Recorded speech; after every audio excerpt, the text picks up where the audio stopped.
Assalamualaikum warahmatullahi wabarakatuh. Halo semuanya. Perkenalkan, kami dari kelas ST21 kelompok N, sesi UAS.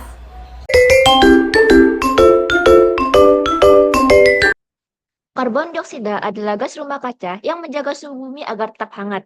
Namun, perubahan konsentrasinya selama beberapa dekade terakhir memicu kekhawatiran akan perubahan iklim. CO2 secara alami ada di atmosfer melalui siklus karbon. Tumbuhan menyerap CO2 dalam fotosintesis, mengubahnya menjadi biomasa, dan pada saat organisme mati, karbon dilepaskan kembali ke atmosfer sebagai CO2. Aktivitas vulkanik juga berkontribusi pada pelepasan CO2 ke atmosfer. Selanjutnya, peningkatan konsentrasi CO2.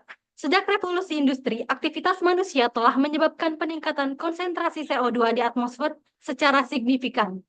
Selanjutnya ada beberapa faktor yang memengaruhi jumlah konsentrasi CO2 di atmosfer. Yang pertama, pembakaran bahan bakar fosil akibat aktivitas industri, transportasi, dan pembangkit listrik merupakan kontributor terbesar emisi CO2. Yang kedua, deforestasi atau penebangan hutan mengurangi jumlah pohon yang dapat menyerap CO2 melalui proses fotosintesis. Selanjutnya, dalam bidang pertanian, khususnya peternakan yang menghasilkan gas metana yang nantinya akan teroksidasi menjadi karbon dioksida di atmosfer. Selain itu, proses industri seperti pembuatan semen dan pembuatan pupuk juga nantinya akan menghasilkan emisi karbon dioksida. Letusan gunung berapi melalui aktivitas vulkanik juga dapat menghasilkan karbon dioksida di atmosfer. Pada slide selanjutnya juga terdapat beberapa dampak terhadap perubahan iklim, di mana peningkatan konsentrasi karbon dioksida di atmosfer memiliki dampak yang signifikan. Yang pertama, dalam efek rumah kaca yang merangkap panas sehingga nantinya dapat meningkatkan suhu rata-rata bumi. 2. Kenaikan permukaan air laut. Pemanasan global menyebabkan es mencair sehingga volume air laut meningkat. 3. Perubahan pola cuaca ekstrim. Perubahan iklim menyebabkan peningkatan frekuensi dan intensitas cuaca ekstrim. 4. Keasaman laut.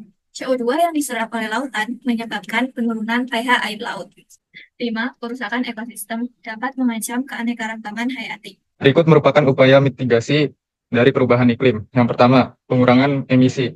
Pengurangan emisi dengan mengurangi penggunaan bahan bakar fosil dan meningkatkan efisiensi dari bahan bakar.